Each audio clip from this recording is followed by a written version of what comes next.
Phoenix here with the 2025-2026 Atletico Madrid squad revamp. Probably the most exciting one we have done so far. Again, plenty in it here. Atletico have been very active as they needed to be. It is a proper squad revamp.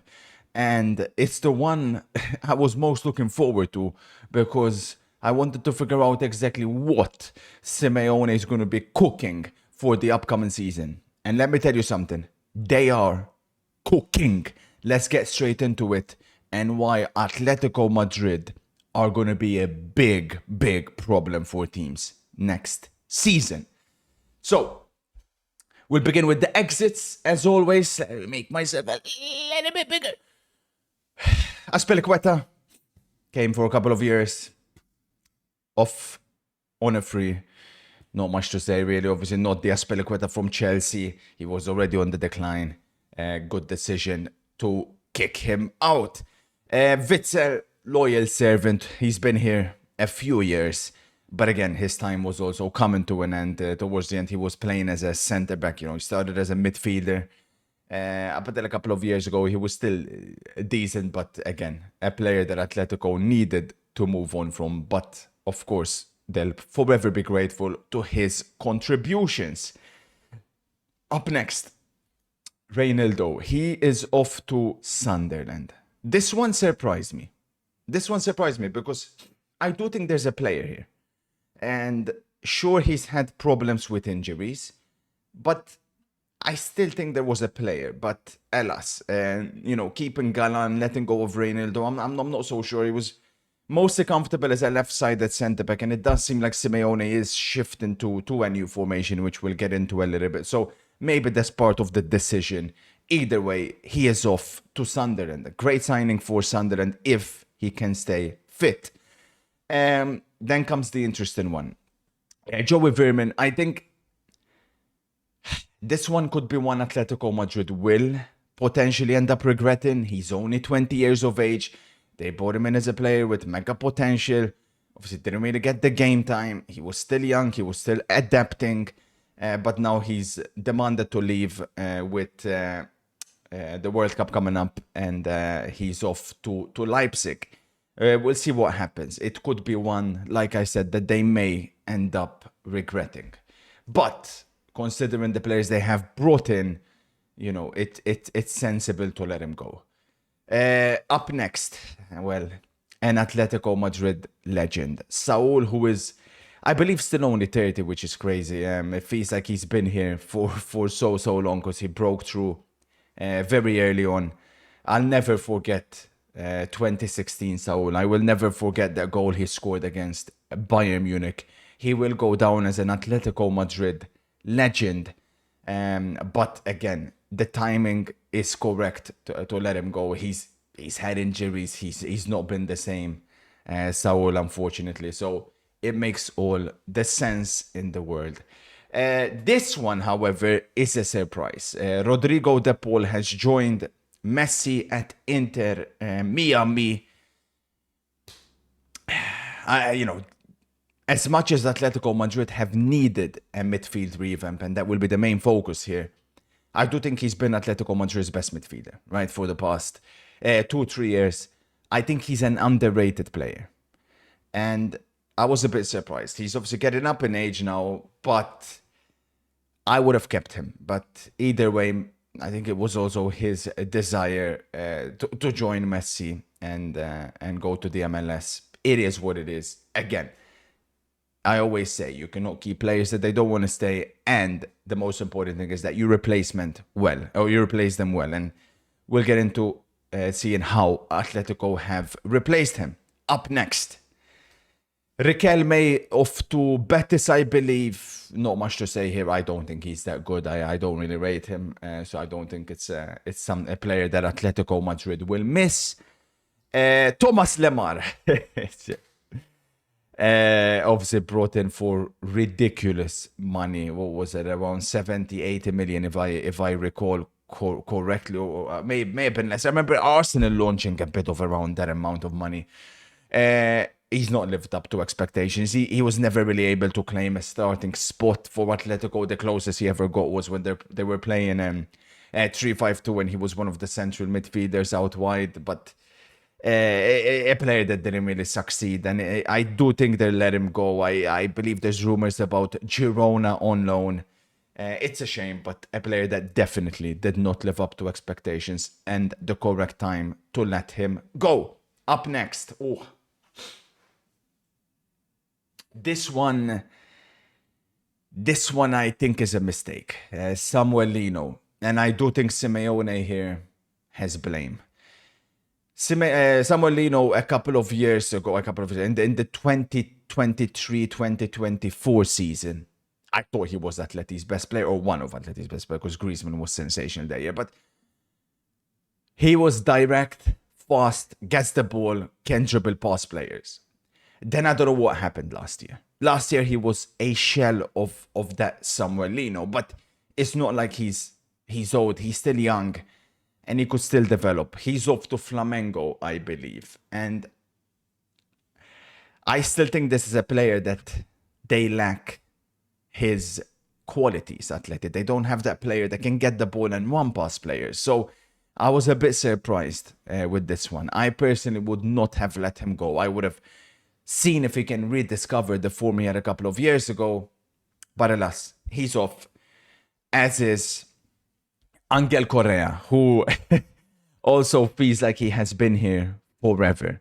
I think only 30 still, and it's pretty incredible to see the career he's had at Atletico. Incredible loyal servant. He's never really maybe been an out-and-out starter. He has in some years, but he's always been, like I said, a loyal servant, coming off the bench, turning games around. Again, I do think he'll go down as a club legend. That's it for the exits. Now on to the entries. We'll begin with Hanko, a player who I'm very grateful to see him joining Atletico, because it looked like it was a done deal to Al Nassr. A player who I mentioned in the Juventus video. I thought Juventus should have been all over him. But as soon as the Al Nassr deal collapsed, Atletico were straight onto it, and they brought him in. They needed a left-sided centre-back. That is exactly what Hanko is. I love watching him play. I've watched him, obviously I don't watch him week in, week out, but when I watch him from Feyenoord, I remember those 2 games against Milan, those games against Atletico as well in the group stage a couple of years ago, was sensational. And I think this will be a top signing for them. Up next, now this one, there's a question mark on it. Renato Veiga. The deal at the moment is stalled with Chelsea. Chelsea are demanding 40 million. Why I think Atletico should get Veiga is, but I don't think Hanko is enough. I think they still need more coverage at centre-back, but what Renato Veiga gives them is also coverage at left-back, where I don't think Galan is at the level needed. So, and he can also, if need be, Veiga play in midfield. He wants to predominantly play centre-back. That's why he fell out with Chelsea. He had a good 6 months at Juventus, decent at least. We'll see what happens. He could end up to Al Nassr, considering they didn't get Hanko. I've listed him here because I think Atletico need another centre-back, but we'll see what happens. Pubil also done. I put him in the Milan video. I thought Milan were going to get him at right back. They were linked with him a few times, but he's ended up going to Atletico. Extremely good potential. Very strong defensively primarily, which is of course how Simeone loves his right backs. And I think he's needed because Molina for me is shambolic. I didn't put him in the Exis Molina. It looks like he's going to stay, which is a mistake. I don't see what he gives. You know, when a player like Llorente, who is a midfielder, is significantly better than you at right back, you know, there's question marks and there's problems. But Pubil coming in makes all the sense, as is Ruggeri at left back. We know they needed to reinforce the 2 fullback positions, and they've done exactly that. Ruggeri is a lot more attacking than Pubil. He can play also in a back three. That's where he played for Atalanta. But he's also strong, physical, and he can play in a back 4. Up next, this is where it begins getting very exciting. I think this is a top signing in Cardozo from Betis. The American has that sense of rarity nowadays, it seems like, where he's a defensive midfielder, he's a proper defensive midfielder, but he can also play with the ball. Those kind of players, you're not going to find them often at the moment. It's like, usually it's either the Vitinha type of player, or then you have like a Fabinho type where it's, proper destroyer. Obviously, Fabinho was exceptional, but I think Cardozo is a bit of a mixture, and I think he's exactly what Atletico have been lacking. They've been lacking a number 6. Koke's past it now. He's been past it. He can be a squad player, but you cannot rely on him as an out-and-out starter. Now, I still would add another player in midfield, because I think Atletico are changing formation. Enzo Milo from Stuttgart is exactly who I believe they need, because this is a player that can take players on. He can dribble with the ball, can run with the ball. I don't think Atletico have that type of player in their team. As a result, I would be all over him. Apparently, he's not training with Stuttgart at the moment. I do think there's going to be a move that will happen. I do think it will be Atletico Madrid that will be all over him. Up next, Thiago Almada from Botafogo. He's not played in Europe yet, Thiago Almada, I believe. So this is the one where, it's always going to be inevitable, right? He's broken even in the Argentinian national team, scoring big goals. It seems like he is an Atletico Madrid player, can play central, can play on the left. Very excited to see what Simeone will do with him. A player who then we don't really need much introductions to, especially those that watch La Liga. Alex Baena. He's been brought in for big money. His creativity is another thing that Atletico have been desperately missing, especially now that Griezmann is on the decline. So again, it's a signing that makes all the sense in the world, and I am mega excited to see this player in an Atletico shirt, feeding the likes of Julian Alvarez and Alexander Sorloth. Exciting times ahead. This is therefore how the Atletico Madrid team or squad will look like. And if they do bring all those players in, I think it's an A+ transfer window. Oblak had a phenomenal season. Musso has his coverage sorted there. I've still put Llorente as the starting right back. Llorente, you have to play him somewhere. He's going to start, his flexibility. But of course, now they have put Bill. I've put Molina here. Again, I don't think he should stay at Atletico. I don't see what he's good at. So we'll see what happens. Lenormand had that devastating injury, but his quality is undeniable. Alongside Hanko, is who I believe would be their starting centre backs.